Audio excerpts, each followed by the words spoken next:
Alejandro, quítate del sol. El día que el conquistador del mundo se dio cuenta de que no podía conquistar la indiferencia. Alejandro Magno, hijo de Filipo II de Macedonia y alumno de Aristóteles, estaba acostumbrado a que el mundo se inclinara a sus pies. No había ciudad que resistiera su avance, ni adversario que rechazara su oferta. Pero un día, se topó con algo que ni su ejército ni su corona podían doblegar. Un viejo tirado al sol que no se movió ni para saludarlo. Ese viejo era Diógenes de Sinope, filósofo cínico, exiliado, mendigo por elección, y la figura más incómoda que Atenas había producido. Alejandro, con todo el protocolo de un rey, le dijo: «Pídeme lo que quieras». Y Diógenes, sin siquiera mirarlo, respondió: «Quítate, me tapas el sol». La escena, breve y cortante, es mucho más que una anécdota. Es el encuentro entre dos concepciones de poder que no podían ser más opuestas. Alejandro acumulaba tierras, riquezas y vasallos. Diógenes acumulaba la certeza de que no necesitaba nada. El primero conquistaba a través del deseo. El segundo se defendía extinguiéndolo. En ese intercambio se reveló la fragilidad del poder tradicional. No hay reino posible sobre quien no desea. Para entender la fuerza de esa respuesta, hay que entender la vida de Diógenes. Nació en Sinope, en la costa del Mar Negro, y comenzó su leyenda de la forma menos filosófica, acusado, junto a su padre, de falsificar moneda. Desterrado, llegó a Atenas y encontró a Antístenes, discípulo de Sócrates y fundador del cinismo. El cinismo original, muy distinto a la acepción actual, era una filosofía de vida que predicaba la autosuficiencia radical, el rechazo a las convenciones sociales y el desprecio por las posesiones materiales. No buscaba agradar ni persuadir, buscaba vivir de acuerdo con la naturaleza, sin depender de lo que los demás llaman necesario. Diógenes llevó esa idea al extremo. Vivía en una gran ánfora de cerámica, mal llamada barril. Dormía al aire libre, comía lo que encontraba, vestía un manto áspero y cargaba un zurrón y un bastón. Se masturbaba en la plaza, orinaba en público, insultaba a los poderosos y se reía de sus pretensiones.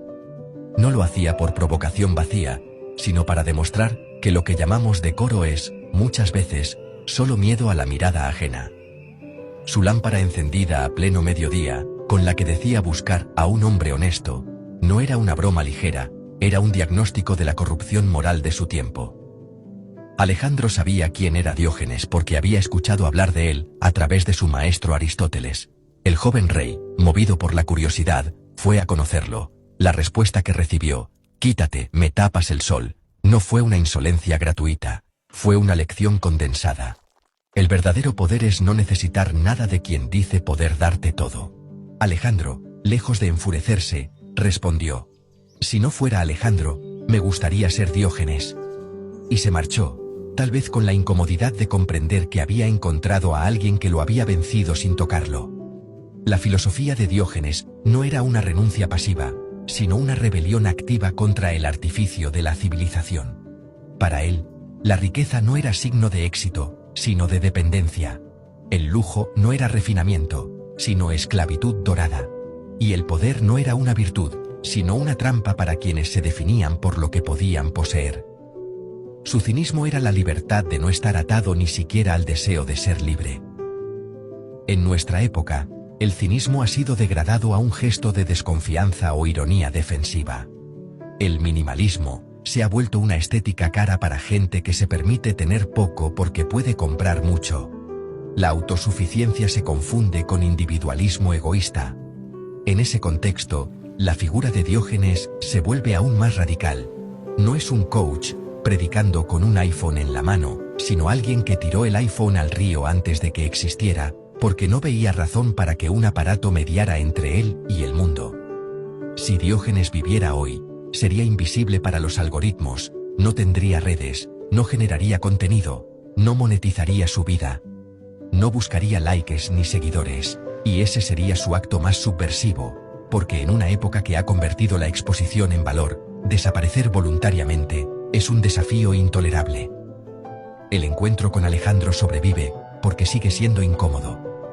Nos recuerda que todo nuestro sistema económico, político y cultural, depende de que la gente quiera más. Si dejáramos de querer, si aprendiéramos a decir, quítate, me tapas el sol, la maquinaria se detendría.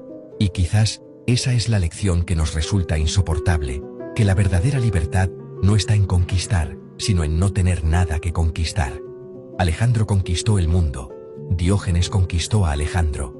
Entre la sombra del primero y la luz del segundo, seguimos eligiendo la sombra, porque brilla más en las fotos. Y si Diógenes viviera hoy, saldría otra vez con su lámpara a plena luz del día, para buscar gente honesta en este desastre, y apenas encontraría unas pocas. Porque lo que antes era vergüenza hoy, es virtud. Lo que antes era trampa, hoy se llama estrategia. Y la cultura del pillo, de la optimización de la codicia, del parásito moderno que vive de rentas, comisiones y bancos, ya no se esconde. Se exhibe como modelo a seguir. En un mundo así, Diógenes no estaría en un barril, estaría solo. Y su soledad sería la prueba de que tenía razón. Escrito por Manuel Fernando González Villamil.